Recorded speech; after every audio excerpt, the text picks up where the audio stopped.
नमस्ते, हरिओम। अभी शुक्र हस्त चालू है, तो इस शुक्र हस्त स्थिति में कौन कौन सी पूजा की जाती है, कौन कौन से यज्ञ हम कर सकते हैं, कौन सी पूजा हम नहीं कर सकते, ये बहुत सारे सवाल लोगों के मन में अभी आ रहे हैं। और इसके बारे में बहुत सारे लोगों को ये क्यूरियस होकर हमें कॉल्स भी आ रहे हैं, एसएमएस भी आ रहे हैं कि पंडित जी एक बार इसके ऊपर वीडियो बनाकर सभी को आप भेजिए। इसलिए आज का हमने ये वीडियो तैयार किया है। सबसे पहले अगर आप मेरे चैनल पर नए होंगे तो चैनल को सब्सक्राइब कीजिए, क्योंकि आने वाले मेरे जो अपकमिंग वीडियोस है वो सबसे पहले आपको मिले। तो चलिए शुरुआत करते हैं। सबसे पहले जानते हैं ये अस्त स्थिति क्या होती है। मीन्स आकाश में ऐसा क्या हो जाता है कि ग्रहों का अस्त हो जाता है।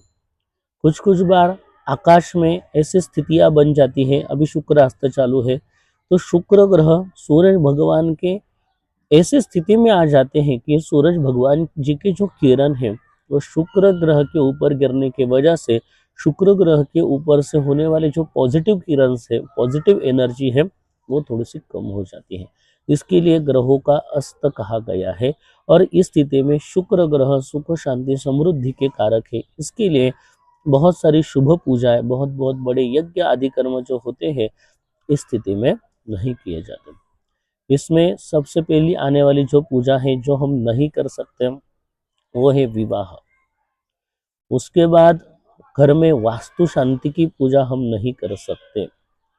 उसके बाद घर में और कोई यज्ञ आदि कर्म अगर हमें करना है तो वो नहीं कर सकते हैं।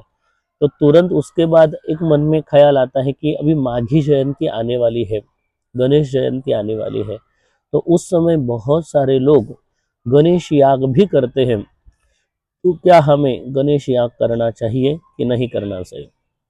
कोई भी यज्ञ हो, अगर निष्काम सिर्फ सेवा भाव समझ के अगर हम करते हैं तो यज्ञ करने में भी कोई दिक्कत नहीं है।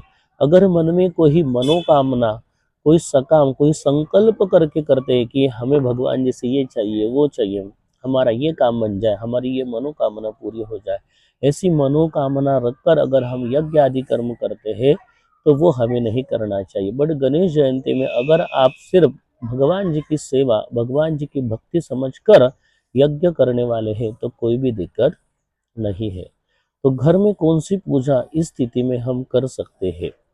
घर में अभिषेक हो, भगवान जी की नई प्रतिमा अगर हमने लाई होगी तो उसका अभिषेक हम कर सकते हैं। सत्यनारायण जी की महापूजा इस स्थिति में हम कर सकते हैं। उसके बाद हमारे आजू बाजू में कोई मंदिर हो, महादेव जी का मंदिर, वहां पर जाकर पंडित जी के द्वारा हम अभिषेक पूजा भी कर सकते हैं। कुलस्वामिनी की पूजा छोटी सी हम कर सकते हैं, बड़ी कोई यज्ञ आदि कर्मों में नहीं कर सकते। यज्ञ आदि कर्मों में निष्काम सेवा भावना समझकर अगर करना होगा तो वो पूजा हम कर सकते हैं। शुक्र अस्त में जप पूजा को बहुत महत्व है, इसलिए सूर्य ग्रह का जाप, चंद्र ग्रह का जाप, शनि महाराज जी का जाप, मृत्युंजय जाप, ये जो आदि विधान है इसमें करने में भी कोई दिक्कत नहीं है। उसके बाद आने वाले हैं शांति पूजा, ग्रह नक्षत्रों की शांति, शनि शांति, राहु शांति, काल सर्प शांति, पुष्य नक्षत्र शांति, आश्लेषा नक्षत्र शांति, मघा शांति, मूल शांति, ऐसी बहुत सारी शांति पूजा है। तो ये शांति पूजा की स्थिति में शुक्र अस्त में हम कर सकते हैं क्या?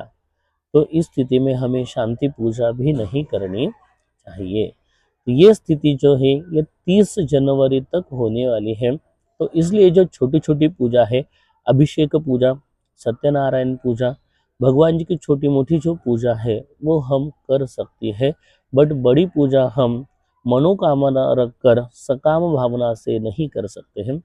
निष्काम भावना से अगर कोई भी यज्ञ आदि कर्म करना होता है तो हम कर सकते हैं, उसमें कोई भी दिक्कत नहीं है।